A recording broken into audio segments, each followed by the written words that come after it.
Perang Hunain yang dialami oleh Rasulullah meninggalkan pelajaran sangat bermanfaat bagi umat Islam tentang bagaimana caranya mengendalikan keadaan yang tidak kita inginkan. Secara garis besar, perang ini berjalan dalam 3 fase. Fase yang pertama adalah takut, yaitu saat pasukan muslim yang berada di lembah Hunain diserang tiba-tiba dengan ribuan anak panah dari berbagai penjuru di atas bukit. Ketakutan tak dapat dicegah, dan dalam keadaan panik demikian, masing-masing hanya berlari tak tentu arah menyelamatkan diri. Surat At-Taubah ayat 25 menggambarkan fase takut ini. Wa dhaqat 'alaikumul ardu bima rahubat summa wallaitum mudbirin. Dan bumi yang luas itu telah terasa sempit olehmu, kemudian kamu lari ke belakang dengan bercerai-berai.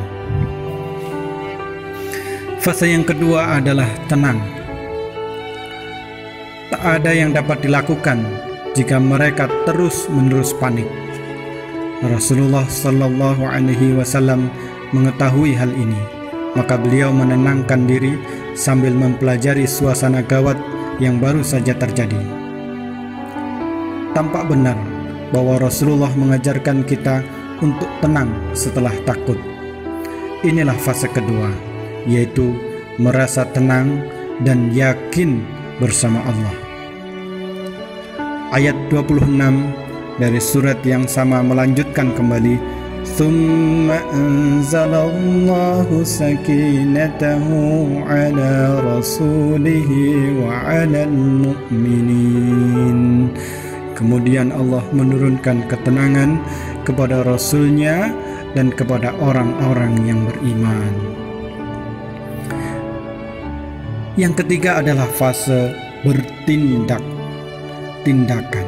Hal berikutnya yang dilakukan oleh Rasulullah adalah mengambil tindakan. Rupanya manfaat dari sikap tenang beliau bisa membuat pikiran jernih mencari solusi dari masalah tersebut. Rasulullah perintahkan Pamanda Abbas bin Abdul Muttalib untuk memanggil para sahabat Baitul Aqabah dan Baitul Ridwan agar merapatkan barisan. Jika mereka bisa bersatu dan tertib kembali, maka pasukan muslim yang lain pasti mengikuti. Demikianlah pada fase ketiga ini Allah menolong kaum muslimin dan memberi kemenangan. Akhir dari ayat tersebut adalah anzala junudan lam tarauha wa 'adzabal ladzina kafaru wa dzalika jazaa'ul kafirin. Allah menurunkan bala tentara yang kamu tiada melihatnya, dan Allah menimpakan bencana kepada orang-orang kafir, dan demikianlah pembalasan kepada orang-orang yang kafir. Jadi dapat kita simpulkan bahwa ketika seorang mukmin mengalami suatu kejadian yang tidak baik bagi dirinya sehingga ia merasa takut, maka hal pertama yang harus ia perbuat adalah menenangkan diri. Jangan terus-menerus berada dalam level takut. Selanjutnya ia melangkah kepada hal berikutnya, yaitu mengambil tindakan, action.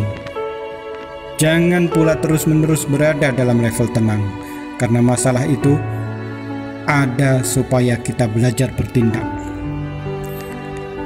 Contohnya ketika pandemi COVID-19 menyerang secara tiba-tiba ke negara kita. Wajar saja kalau kita takut dan panik. Masing-masing berusaha menyelamatkan diri sendiri, bahkan agak berlebihan. Tidak apa-apa, inilah level pertama. Yang penting adalah kita mampu keluar dari level pertama menuju ketenangan hati.